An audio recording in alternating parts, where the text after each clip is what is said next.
by St. Augustine of Hippo. Our desires will be completely fulfilled in the vision of the Word.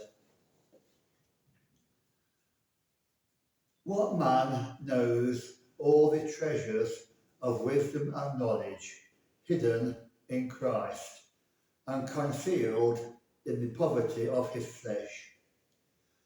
Though he was rich, yet for our sake he became poor, so that by his poverty we may become rich. When he made mortality his own and made away with death, he appeared in poverty, but he promised riches, riches that are only deferred. He did not lose riches that were taken away from him. How great is the abundance of his goodness, which he hides for those who fear him, which he perfects for those who hope in him. Our knowledge is partial until what is perfect comes. To make us fit to receive this perfection, he who is equal to the Father in the form of God and made like us in the form of a slave, transforms us into the likeness of God. The only Son of God, made Son of Man, makes many sons of men sons of God. The slaves, sustained by the visible form of the slave, he frees and makes children so that they may see the form of God.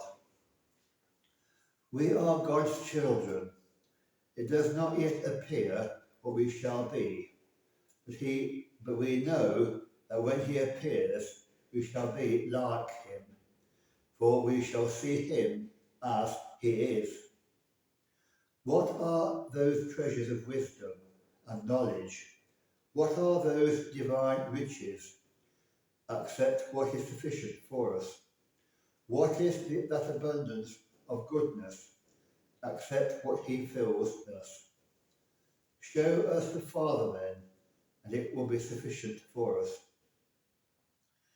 In one of the Psalms, someone says to him from among us, or within us, or for us, I shall be filled with your glory, and your glory is manifested. And he and the Father are one. Whoever sees him sees the Father also. So then, he, the Lord of hosts, he is the King of glory. He will bring us back. He will show us his face, and we shall be saved. We shall be filled, and he will be sufficient for us. Until this happens, until he shows us what is sufficient for us, until we drink him as the fountain of life and are filled, until then we are exiles from him and walk by faith. Until then we hunger and thirst for righteousness' sake, and long with a passion beyond words for the beauty of the form of God. Until then, let us celebrate his birth in the form of a slave with humble devotion. Isn't that lovely?